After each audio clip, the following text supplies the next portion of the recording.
கூப்பிட்ட குரலுக்கு ஓடி வருகிற ஒரே தெய்வம் செந்தமிழ் கடவுள் முருகன். சிவபெருமான் வேற, முருகன் வேற கிடையாது.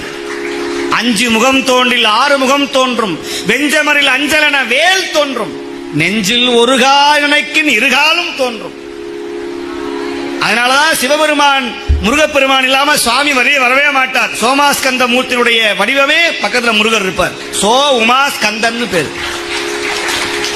நம்ம முருகனை பிரிச்சு விட்டு விநாயகர் பெருமானை பிரிச்சுட்டு சாமியை கும்பிடவே முடியாது, சிவனை கும்பிடவே முடியாது. நீங்க எந்த சிவாலயம் போனாலும் சரி, சுவாமிக்கு நேர் பின்னாடி யார் இருப்பானா முருகர் தான் இருப்பார். தன் குழந்தையை பார்த்து கொண்டே இருக்கிற ஒரே தெய்வம் அவன் மட்டும்தான் ஆம்பளை. நம்மளா பொம்பளைங்க, நம்மளா பெண்கள் வயிற்றுல பிறந்தவங்க. அவன் மட்டும்தான் ஆம்பளை நெற்றில இருந்து பிறந்தவன். யாரும் பெண் வயிற்றுல இருந்து பிறக்காத ஒரே தெய்வம். நம்மெல்லாம் பெண்ணுடைய கர்ப்பப்பையில இருந்து பிறந்தோம். ஆனா சுவாமி அவன் எங்கேயும் பிறப்பு இறப்பு இல்லாதவன். அவனுடைய பிள்ளையாகிய சுப்பிரமணியனும் பிறப்பு இறப்பு இல்லாதவன். அவன் நெற்றியிலே பிறந்த ஆண் பிள்ளை, அவன் தான் ஆம்பளை. பேர்பட்ட ஆண் பிள்ளையாக இருக்கிற சுப்பிரமணியன் முருகன் நினைச்சா போதும்.